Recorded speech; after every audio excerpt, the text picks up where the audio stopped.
So Homeseek, what is it all about? It's resource management, it's city building, it's a Mad Max-esque world, very little water. Water is now gold, essentially. And it's your job to help this group of survivors kind of trek across the wasteland to try and find a place that they can really settle down.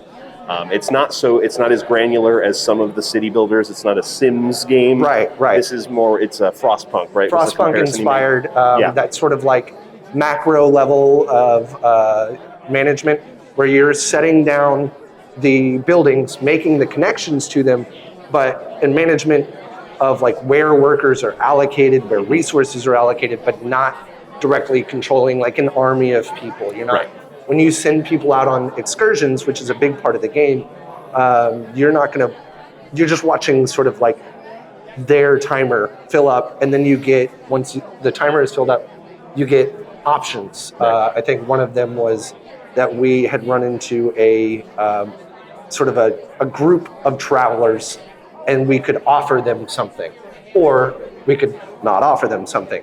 And these are all, when I'm talking about these scenarios, these are very early games, so they get progressively more consequential the further you get into the game, but they also get just a little bit more elaborate.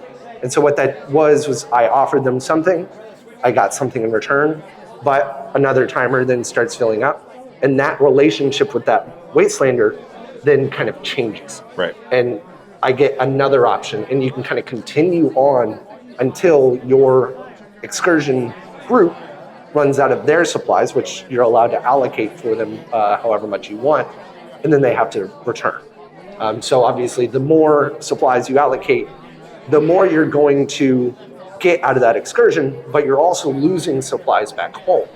And it's very much about the give and take, risk reward of where you want to allocate some supplies and what you want to do. Absolutely. And this has a full campaign that's kind of episodic. You'll kind of be restarting your settlement as you move across the country little by little.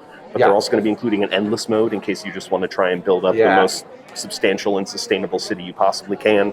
I feel myself probably being more attracted to the endless mode.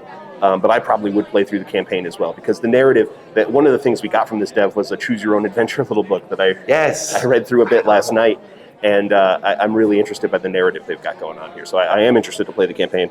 This is another game that has a demo on Steam. Nice. And their planned release is, quote, a few months. Oh, wow.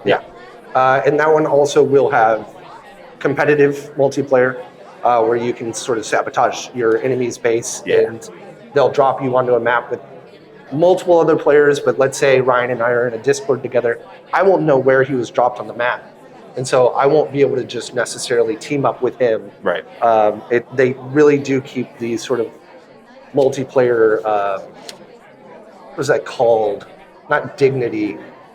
When you have multiplayer that keeps it fair, there's a word. I don't know what you're going for, Preston. I'm sorry. If you know this word, leave it in the comments and let me know.